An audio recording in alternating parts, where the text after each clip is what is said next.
Check. Hey, can you hear me now? That always kind of happens. Jackie, can you hear me? Can you hear me now? Check 1 2. All right. I always have this little switch. Hey Dan, I have this little switch on my mixer, and it's just a push down or push. It comes back up. I can never see if it's engaged. So thank you for that, Jackie. I was just telling everybody. Telling you guys, I guess. Um, I was just mentioning how that these giveaways are for the Castellano Commission, my email recipients, and how I don't inundate you with all kinds of emails. Maybe you get a couple of months, but that's about it. And how annoyed I get with if I buy something online and 20 seconds later I get an email. Take a survey. A survey for what? I haven't even got your product yet. There's a little too much of that going on.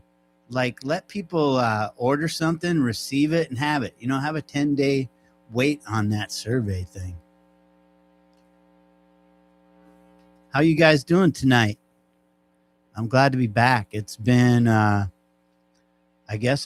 5 weeks. I did one about 10 days. I did a Monday Night Live 10 days after my surgery. I think I was in pretty good spirits. And then, man, it just took a while for me to, I kind of ended up getting into this funk, like brain fog funk. I don't know about you guys, but it's like if I sit still for too long, not getting anything done, which was the requirement, I just start getting real low self-esteem. Thanks, Jackie. Yeah, shoulder. All right, so got the sling off last Friday. It was a week ago last Friday. It's doing pretty good. I've been kind of strumming guitar a little bit. I've been kind of doing this exercise because I can't quite lift my arm this way with my other shoulder. So, and I'm not supposed to lift anything other than my arm or a phone or a can of pop. So this is like how my arm and shoulder is when I play guitar. And I can't get it up much higher than that. It's kind of a struggle. And by the way, this is like a skinnier guitar. It's thin. It's about 1.5 inches thinner than a regular big acoustic. So this has been my exercise. And my hand's still a little swollen. I don't know why it is, but it's a little puffy yet. But I'm just kind of sitting here at the computer doing this and getting my arm used to that position. And I've been doing PT regularly.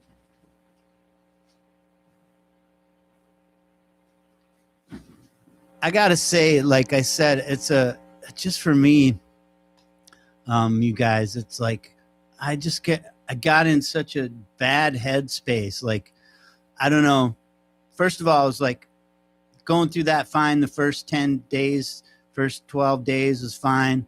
Then third week, it was like getting the doldrums and really, spring's here and I just want to do stuff outside. And so I think it probably is part of the painkillers too. It's like those, I was on them for I did about 3 weeks worth or 3 bottles worth. So no, that was more than 3 weeks. But when I quit those, I must have had some kind of addiction to it, because when I quit about 2 days after the last pill, and so I think I took about 120 of them. That's kind of a lot, but that was 1 to 2 every 4 hours. Anyway, it's like those help a lot, no doubt about it.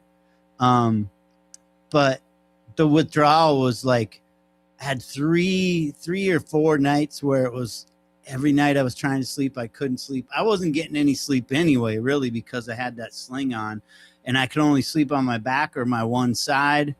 God, I don't mean to sound like I'm whining, but it really sucked. It was really bad. And there's just no no relief, and this dull ache in my shoulder, like someone's punched me in the shoulder. The painkillers, when I quit those, all of a sudden I had a few days of like, I felt like if you ever get leg anxiety, it felt like that through my whole body. I literally would sit up in my bed every 15 minutes. And finally that went away. And then I get these migraines, and I don't know why. I think it's because of the sleep deprivation. I've been getting them for about 10 years, off and on.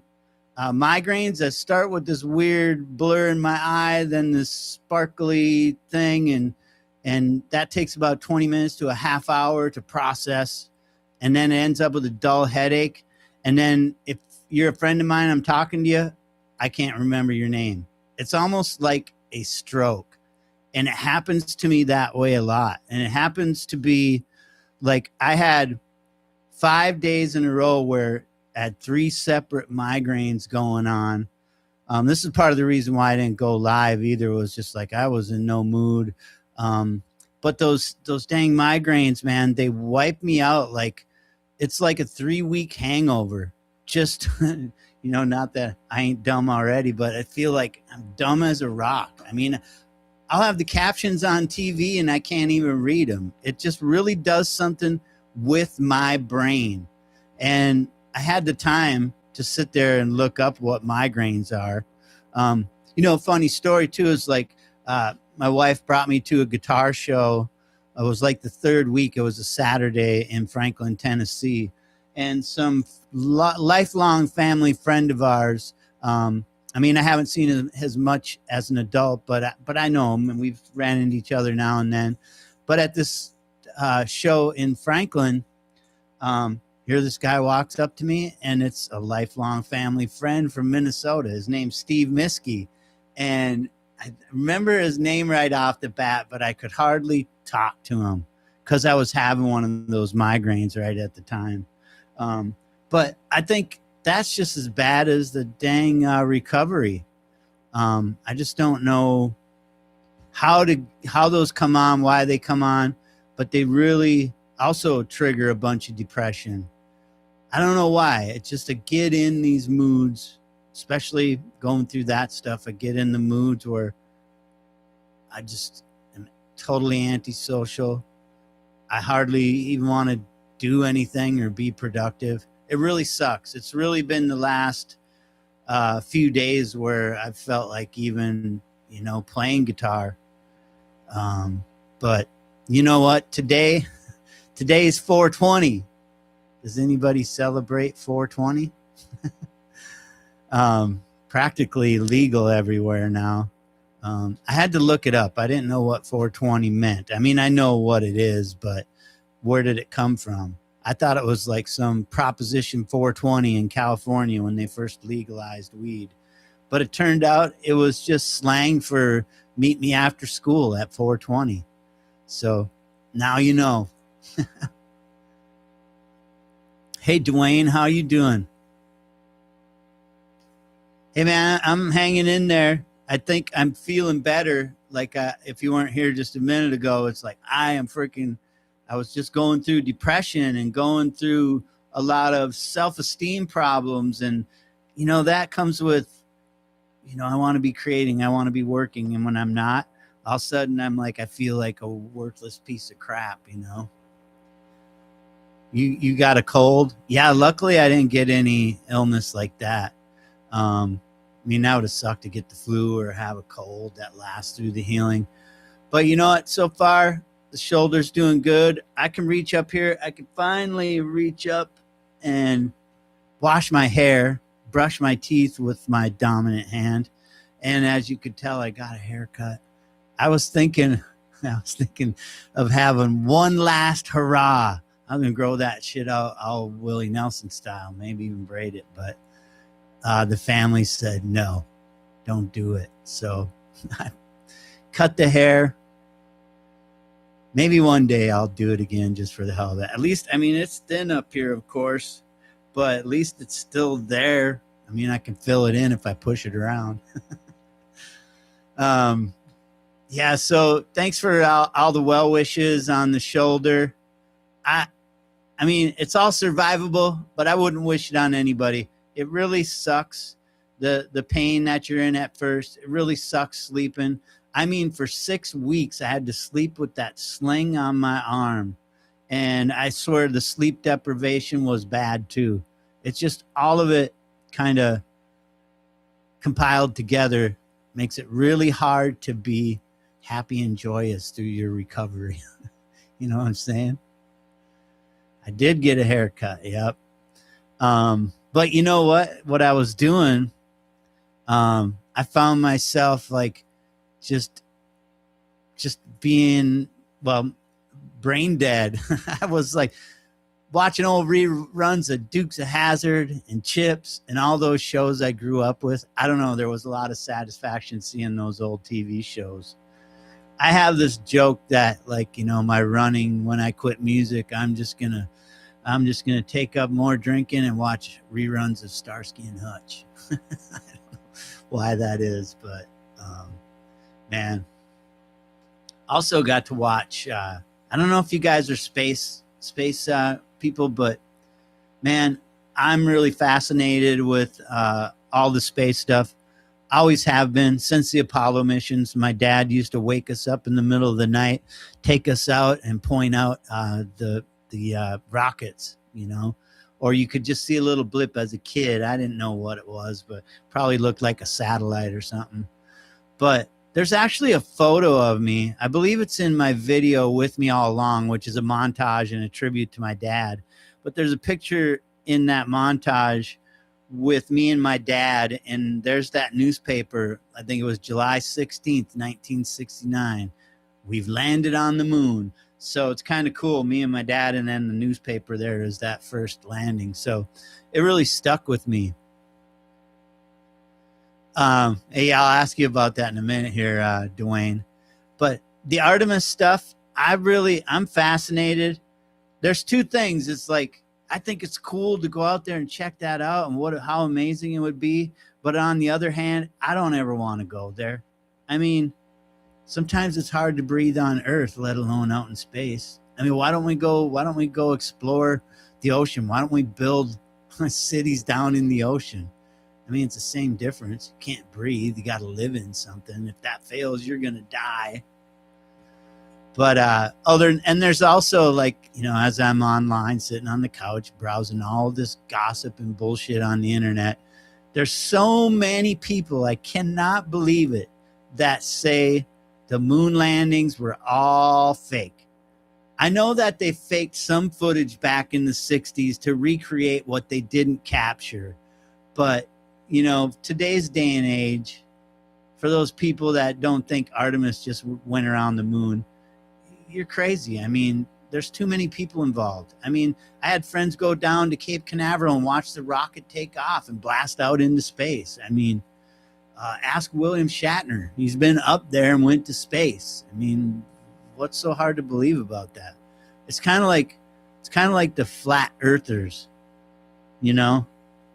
I don't understand that one either. Like, you've been shown a round world all your life.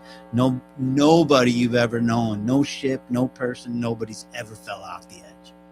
There's no flat earth. So wish some people weren't so nuts sometimes. So yeah, I don't know if you want to type it in the chat, Dwayne, but story about me and Dave, we've got a lot of them. Most of them we probably can't remember. One that's kind of funny, always sticks with me, and someday I'm gonna write a song about it. Me and Dave were sitting at a bar, in a hotel bar. We were staying at this hotel out where we were doing some gigs, and we'd get down in the hotel bar and have a couple drinks before we go do the show. And I remember, like, I looking at all the booze labels, and I just started saying to Dave, I go, man, you remember that one time that I went up to the Yukon and met up with Jack, and then we ran into old granddad and we went wild turkey hunting? And I just went off on all the bottles. we went over to the Windsor. We took the Cutty Sark over to the Windsor Castle. That was like, we just sat there looking at the liquor labels, telling stories, kind of like those two, that old guy, that Tennessee Tuxedo would go talk to, and he'd tell them about their worldly tales, those two old guys. Now I'm really dating myself, but that was some funny stuff, those old guys. That was me and Dave looking at a bar full of liquor bottles, telling stories by just the names and locations and everything about the liquor bottles. We could have went on for hours. It was funny.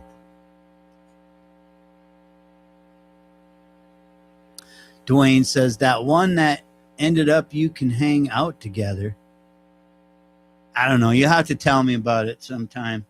I'm coming up there. I'll be in Minnesota playing a show at a classmate of mine's winery, Elizabeth Estep. I'll be playing June 12th at the Northridge Winery. It's right between Cambridge and North Branch, little winery there. But I've done a show there probably 3 or 4 times, once a summer almost, and it always sells out. She's limited to like 75 tickets. So if you guys want to go, I'd love to see you out there. Just go to troycastellano.com/tickets and get your tickets. They're super cheap.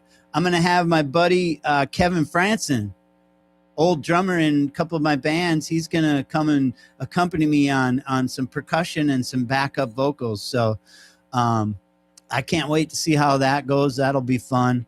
You know, I love playing by myself, but it's always funner with more people. Hey, Dan. Yeah, that's right. You guys came out there. That was a good time. I love the Minnesota summer nights. Man, it's just, you can't beat it. And down here, yeah, we got great summer nights, but usually they're pretty hot still, pretty warm. But yeah, hopefully you guys can come out to that. That's June 12th. Showtime is from 7 to 9 p.m. at Northridge Winery. Tickets available at troycastellano.com/tickets. Yeah, I can't wait to get up there. What's some other things to talk about? Oh, were any of you guys able to catch that Jimmy Bowen show? I guess I found out it airs differently in different places. For us, it aired in Nashville on CW and Fox on midnight 2 weeks ago. It was the night before Easter, but it's online right now. I'm really proud of it. Great interview with Jimmy. That show will go on. It'll be on TCN, the Country Music Network. It will be on American Country Network. It will be on RFD TV, Heartland TV. There's a number of channels, and Jimmy was just a gracious host and asked me about my career and what I've been doing, and I played a couple songs. I was a little nervous because I did the performance. I did the recording. We shot the TV show back in July of last year. And of course, I don't get to see any playback really. A couple of phone recordings that somebody had grabbed for me in the audience, but never did get to see it and hear what it would sound like. So I was a bit on pins and needles going like, God, I sure hope I sound worth a shit on there, because this is going out right now, tonight. You know, I don't know if it'll move the needle, but probably a lot of eyes on it. And I have seen some people playing on it that weren't quite in kit or pitch and in key. So, but you know what? It turned out great. I'm really proud of the performances. I played Think and Drive. And what was cool is I got to play with 2 of the members of Exile. They were really huge in the 70s and early 80s, and they're still out touring. I just seen a photo of them guys playing a concert a couple days ago and in a filled theater. But Exile, the one song I remember off the top of my head is I Wanna Kiss You All Over. Really a big song back in the day. But it was 2 members of Exile. It was Sonny Lemaire and Marlon Harbus. And then the backup singers are actually, they are the grandchildren of Dwayne Allen from the Oak Ridge Boys. And I know March Martin. He's the grandson of Dwayne Allen. Me and him have played some shows together. So I knew the family a little bit, but I got to meet his brother and sister, and they sang the background vocals and just nailed it. So I'm really proud of that. Hopefully you guys will get a chance to check that out. It's actually on my YouTube channel. Just go to youtube.com/Troy. Well, you know, you're here. But you can see the full show from Jimmy, and then there's a little clip of a song that I put on there as well. And if you guys, I would love it if you're not subscribed to the YouTube channel, hit the subscribe button, hit the notification bell. That will get you guys, let you know when I'm doing this kind of thing or whenever I put up a new video. Oh, and that being said, so I had this old song. I recorded it a while back. I've been holding on to it for a while. I didn't know what I was going to do with it. It was a song called What Makes Me Tick. And it was a rock song that I wrote about, you know, what makes me tick is like living on the edge, like doing things that, you know, I used to be more of a daredevil when I was a younger spry man, but I always loved doing things that, you know, I was that close to death at times. Probably exaggerating a little bit, but you know, that got my heart pumping, and I just wanted to write an energy song like that. You know, maybe Red Bull pick it up for an energy drink.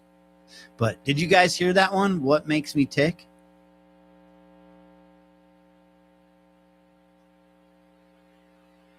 Oh, hey, if you guys if you didn't see the full show, just go to Jimmy Bowen, BWEN, on YouTube, and the whole show's posted there. Or better yet, go to TroyCastellano.com. Let me make sure. I believe it's on the video page. It might even be, I might even put it on the homepage, a link to that full video. Let me take a look. Yeah, if you go to TroyCastellano.com and the video page, you might have to go to that side menu that says more, but go to the video page and you'll see the link to the Jimmy Bowen show. Wait, I'm lying. I just have the one of the clip of my song on there. I'm sorry. I just told you a fib. I just have the clip of that song, or the one song, Think and Drive. But what happens is that pushes you to the full episode. Anyway, just go search Jimmy Bowen and look at the episode. You'll see mine on there. All right, back to where I can see you guys in the YouTube chat. Yeah, Daredevil, Dwayne. I've broke my collarbone skiing, broke my femur dirt biking, number of sprained thumbs. I think that's the only broken bones though. But yeah, man, you gotta risk it. You gotta have some fun. Now, let's see, what else do I want to talk about? I guess that's kind of covered it. Should probably do the drawing right now. All right, as usual, I got my list right here of all the names. And I'm going to spin this bad boy and see who wins. Oh, here's what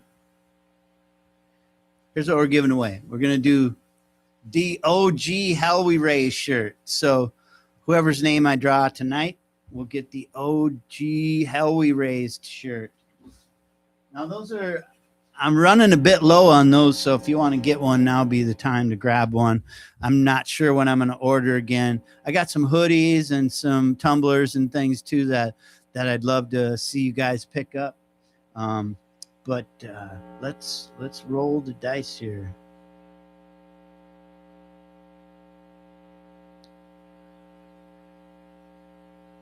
Come on, I really don't want to look when I'm doing this. All right, we got Craig Erickson.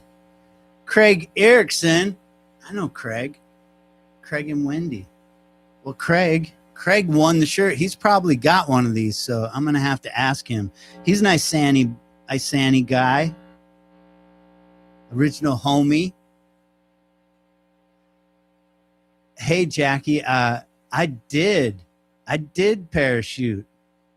Let me tell you that story. That was pretty fun. It was like for my dad's 60th birthday, back, it must have been 99. My dad's 60th birthday. We all pitched in and got him a parachute jump because he used to be a paratrooper. He was 82nd Airborne All-American when he was in the Army. And then when he got out of the Army, he jumped for parades and town parties.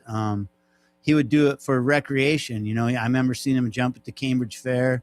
Like I said, a number of different parades. And he even came down in our backyard in Isani in the 70s, middle of winter, like 5 days before Christmas. He came down in Isani in our backyard dressed as Santa Claus and handed out candy.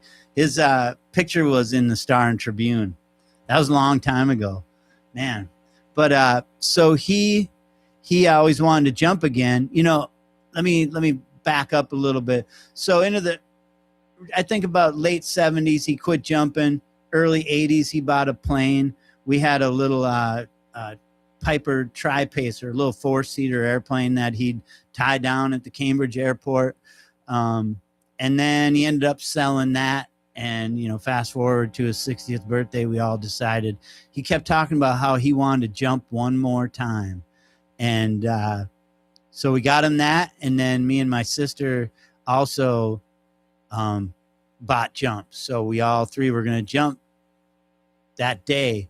But ironically, he wanted to go solo. He wanted to jump by himself. He didn't want to do a tandem. And they said, well, you have to be able to lift your shoulder, your hands up. Can you do this? And like I said, ironically, he had shoulder surgery about a year before, and he couldn't get his arms up. So he wasn't able to jump that day. We went back about 6 months later, and he did the jump. He did have to do the tandem because his shoulders, for some reason, didn't heal right. Always had problems with that. But he got his injury.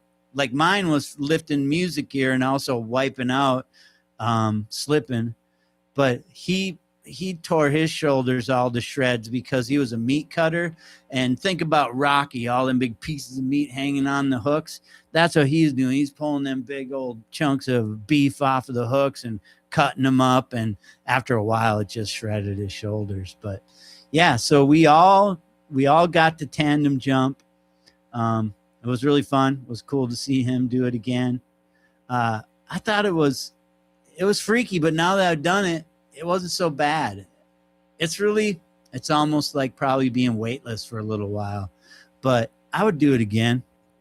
It's fun. I don't have a fear of dying. And if I do die, you know, what am I going to do about it? Nothing. So, really that's, you know, I guess I don't want to die, but I'm not too afraid of it. Unless it's very, very painful. No thanks on that. None of us want that. But hey, Jerry, what's going on? Coming into the party. Yeah, Jerry's going to be helping me doing sound at Northridge Winery when we have Heavy Kevy showing up. That's going to be fun. I think the tickets are about halfway sold out. Show's June 12th, Friday, June 12th. So grab those tickets. I'd love to see you out there. And then Dwayne, when is your September weekend? Now I'm trying to coordinate some things because it's either a long drive for me or it's a flight that I have to coordinate. And I usually do drive because I'm bringing merchandise. I do have some things up there now that maybe I can do a fly date. The Cambridge Bar and Grill was asking about playing outside in their tent too. So I'm hoping I can make something happen there. I really, you know, my joke is like, if I knew y'all loved me this much, I would have left a long time ago, you know, in regards to moving to Tennessee. But, you know, I'm grateful for it. I just wish I was closer. I'd capitalize on that stuff every weekend, man. Jerry, Oh yeah. Hey, so that's something I did. I was telling you about the guitar show I went to. I went and bought. This was at the guitar show, kind of an '80s style Kramer. Um, it was cheap. It's not a real collectible guitar, but it's a pretty cool one. It had a two volumes, one for each pickup. I don't know if you can hear me. It had two volumes and one for each pickup, and then a tone knob. And I took the tone knob out and I put a kill switch. So now if I tap this, it cuts the signal. So you get that stutter effect. But pretty cool. It's very pretty. It's very pretty. They call it passion purple, but I think it's more like passion pink. Pretty cool. People always say like, how many guitars do you need? And the guitar player joke is one more. I always need one more. But all right, guys, I think I'm going to get off. It's been about a half an hour. So glad you guys could hang with me for a little bit here tonight. I'm going to do this again in 2 weeks. And congratulations to Craig Erickson for winning the Hell We Raised shirt. I'll reach out to you and make sure you get that shirt. And I hope to see you guys up in Minnesota soon. And until then, take care. I'll be I'll have more movement the next time I see you. All right. Peace, guys.